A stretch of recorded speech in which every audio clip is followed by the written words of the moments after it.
Hey, Gemini. Here to do your reading. Getting back into the signs. Going to do 2 oracles and a Celtic cross with our tarot and oracle combined. Wild Unknown decks. Okay. So, I've been shuffling, but I press play in the middle, so. Okay. Halloween oracle. Ooh, midnight. The most magical hour of all.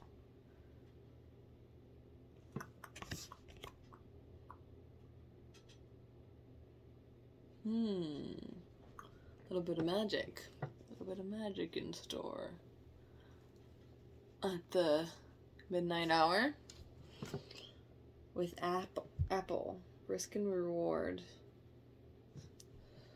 Looks like the potential to put a little bit of faith in magic. That's an interesting thought. Sorry, she hit all the things. Lesson cards. Also shuffled these, but we'll do a few more times on here. Yeah, just boil that down to like believing in a little bit of magic.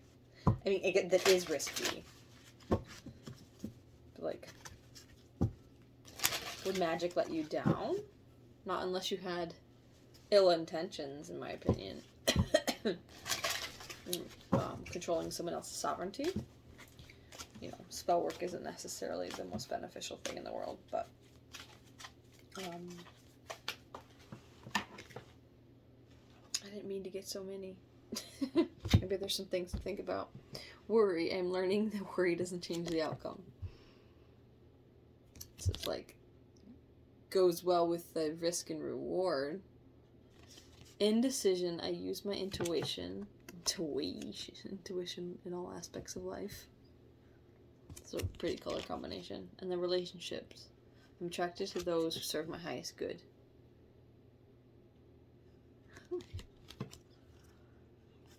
Worry. I mean, it's never it's not a no need to worry necessarily, but indecision. I use intuition in all aspects of my life. Higher good. Something about relationships. Is it just some kind of decision about relationships that has you worrying a little bit? I mean, life is chock full of relationships. Purpose. I know what I'm here to do. Okay. My love. Theo. Just chill, hon. Okay. Get into the Celtic cross. Golden egg. Also, I flushed. I always do that. I always shuffled these a few times as well. But a few more times for y'all to see. Or shuffle. Her little face is right on the table. The World and the Nine of Swords.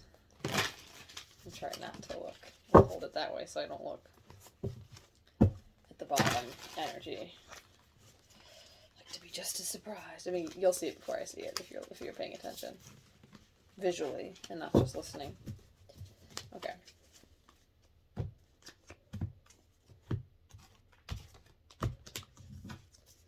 You. What crosses? Headspace. Spirit of the matter. Recent past. Near future. Ice yourself. How others see you. Hopes and fears. An outcome. And overall of the bat. It's another one of those midnight hour energies. Bats come out at night.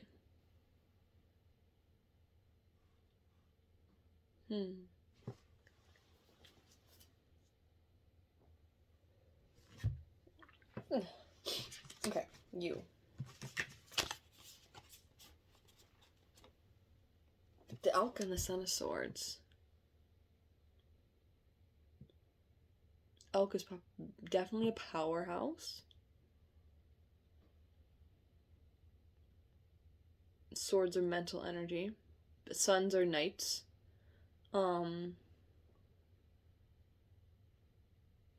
It's not necessarily, how do I want to put this? You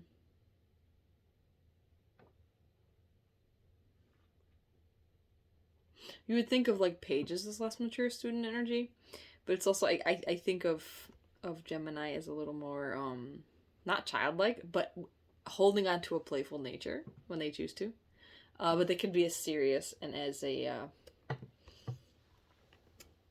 undetermined as the elk. It's a good energy. It's like I do like that. I mean, maybe a little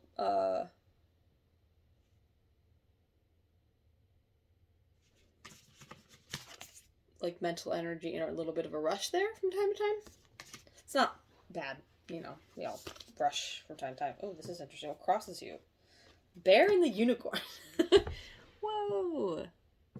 Oh, that's doing cool things in the light. What crosses you? Could you be one of these energies? Be one of these energies?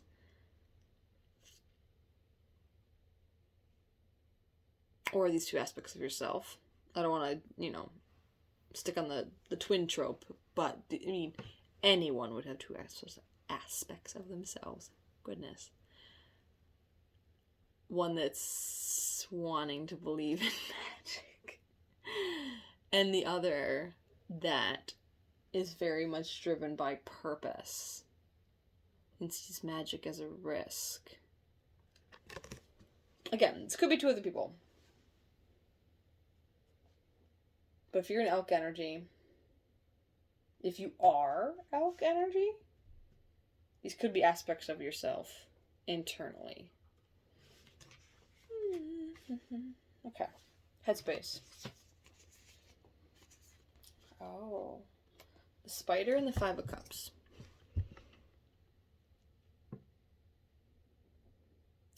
Spider's a building energy. Like, not quite blueprint. Could be.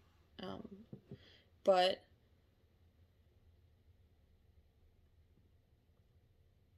I see it more as like strategic. I don't want to say it's not slow build, but it's like a strategic build. If that makes sense. Not just plowing through something. Like, you're going to do it with intention, right?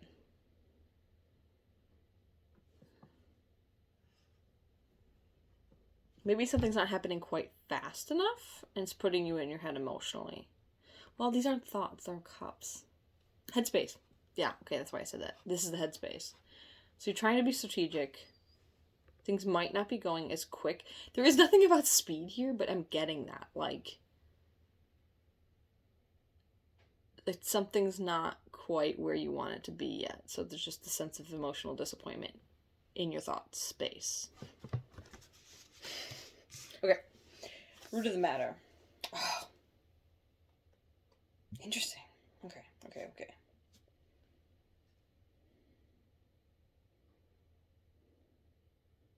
Not bad, but give me a second. I'm so sorry.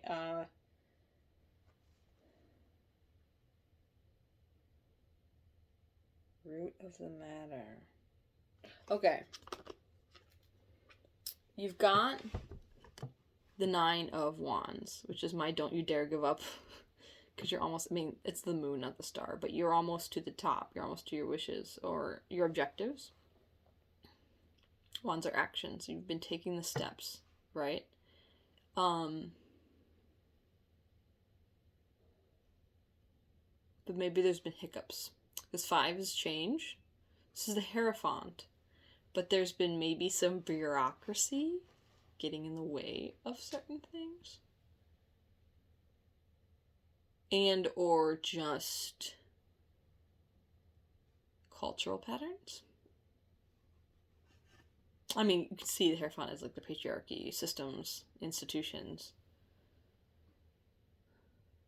But I'm trying to like bring it down to like practicality. And this could even be just programming, internal, or programming of those around you.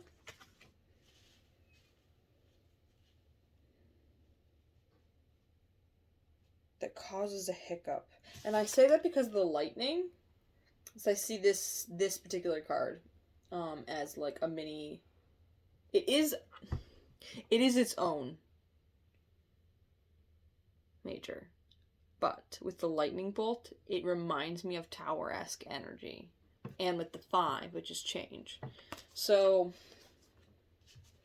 you're not quite to that 10 yet.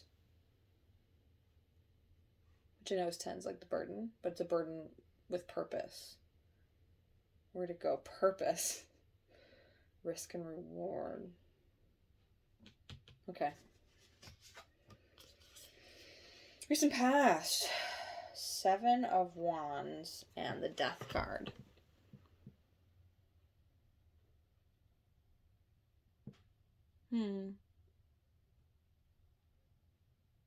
You're forced to transform something on your own. I don't know why I said forced. I don't mean to say forced. It's just the circumstances were such that you were going through transformation on your own. Of course, you can choose aspects of that, and you have your own sovereignty in those moments. 7 of Wands. This is another one of those don't give up, but you're not quite to the 9. But this would be that you're standing your ground. In some decks, this is like a defensive energy because of the stance of an individual against others. But this gives me less of that. This is just more like standing in your fire energy, your own desires, your own objectives, your own purpose. I mean, fire isn't necessarily purpose, but it's a desire energy. Okay. Near future. Yuck. I'm sorry. This is like...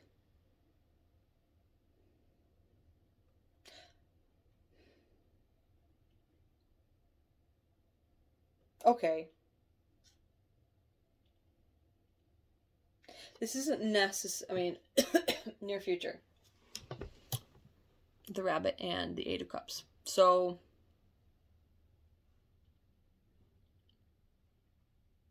the Rabbit energy is, at times, perceived as... there are certain tales about how... like, rabbits are a little hypervigilant about, like, hawks and stuff, and owls flying around that might come down and scoop them up. So it's an energy of being nervous. This isn't a headspace, it's near future, but could a nervousness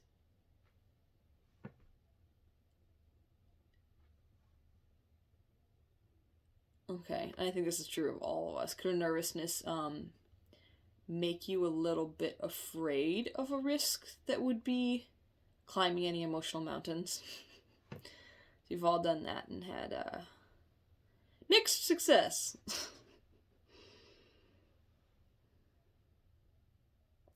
So I think this is something to be mindful, that you're going to be mindful of. We're going to see what else is happening here.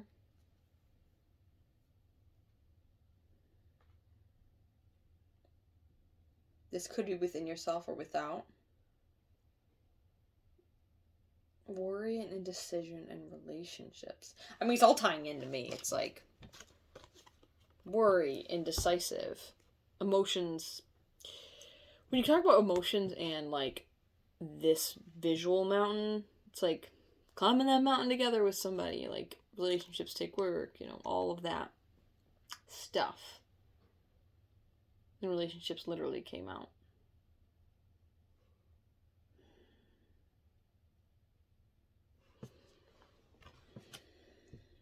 Let's keep going. This I might get back to this. I know, I see yourself. Good energy. I'm just trying to like pull it together how you see yourself. You see yourself as the High Priestess in the Three of Cups. You have a better understanding of relationship dynamics than you did than... I don't know why I want to say in the past. Oh.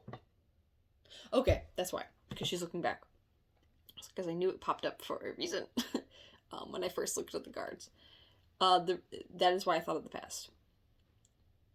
You've looked back to get a better understanding of things that have happened back there. So that's how you see yourself. It doesn't say much about moving forward or in the curtain at the moment, but okay. How others see you. Oh. Well, that is something.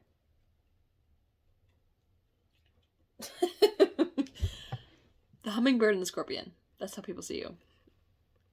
It's funny to me. Not in like a... Like, are you delightful and have the potential to sting at the same time? Yes. Yes. Just true of so many. It's so funny. Like, the Geminis I know can embody those so deeply, because I feel like they are a very, like, deeply feeling, even... How interesting. Like, you feel you're delighted very strong, and you feel you're pissed very strongly. Oh, that's so interesting.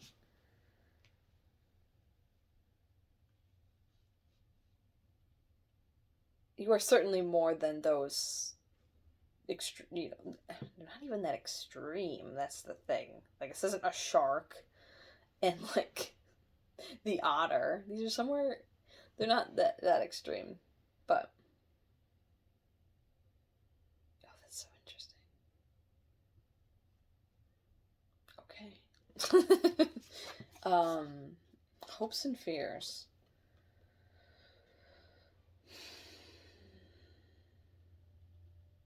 Eight of Swords and the Justice. 8-8. Very auspicious. Eight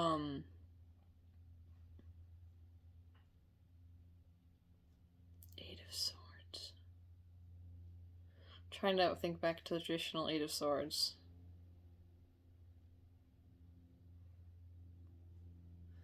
Why is it escaping me? That's so funny. Oh, okay. No.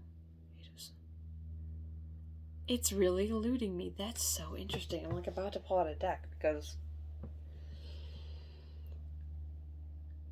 this isn't quite the defensive energy of...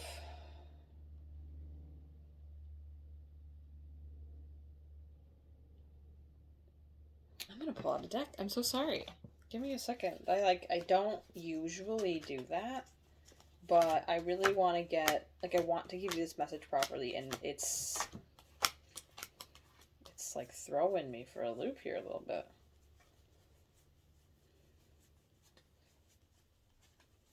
I mean, the Geminis I know would want the clarity instead of being as, hopefully not being as impatient. So that's the 9, which makes sense, but where's the 8? Okay. Hopes and fears. Okay. So this is the traditional Eight of Swords. I don't know why that threw me, because I know this card. So interesting. Justice to you would be to get out of that feeling mentally tied up. Because it's swords. It's in the head. But that's also the fear, is that you'll stay there instead of coming out of it.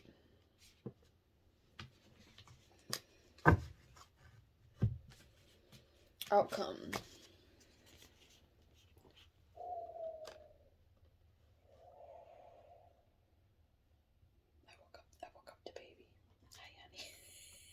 She's like, what? What? Outcome. Chariot and the Fool. Holy sweet. It's the risk and reward. You're going to come out of this indecision. Whatever indecision, you're going to come out of it. I mean, I can't say for certain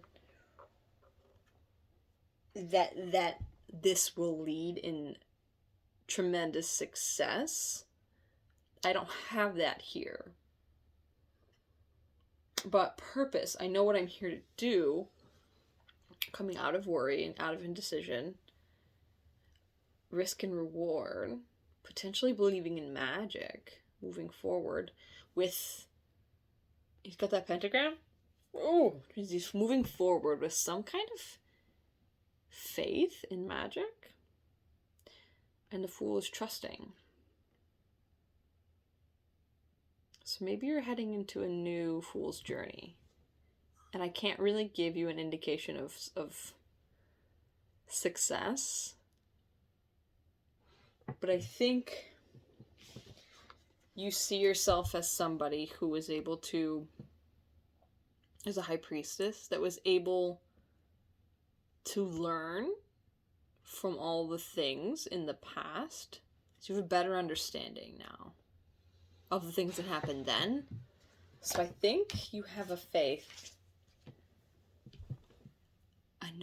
to move forward, and that it would be beneficial regardless, which is such an amazing energy to be in. Because the universe has faith in you, if you need to learn more lessons, you'll learn more lessons.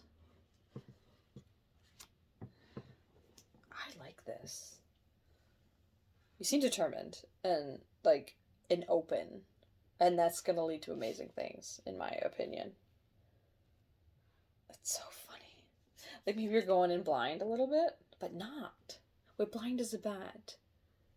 But bats you're using your intuition, like the High Priestess would. This is good. Yeah. I haven't the slightest idea what to title this. Anyways, good luck on this new Fool's journey. This is rad. Yeah.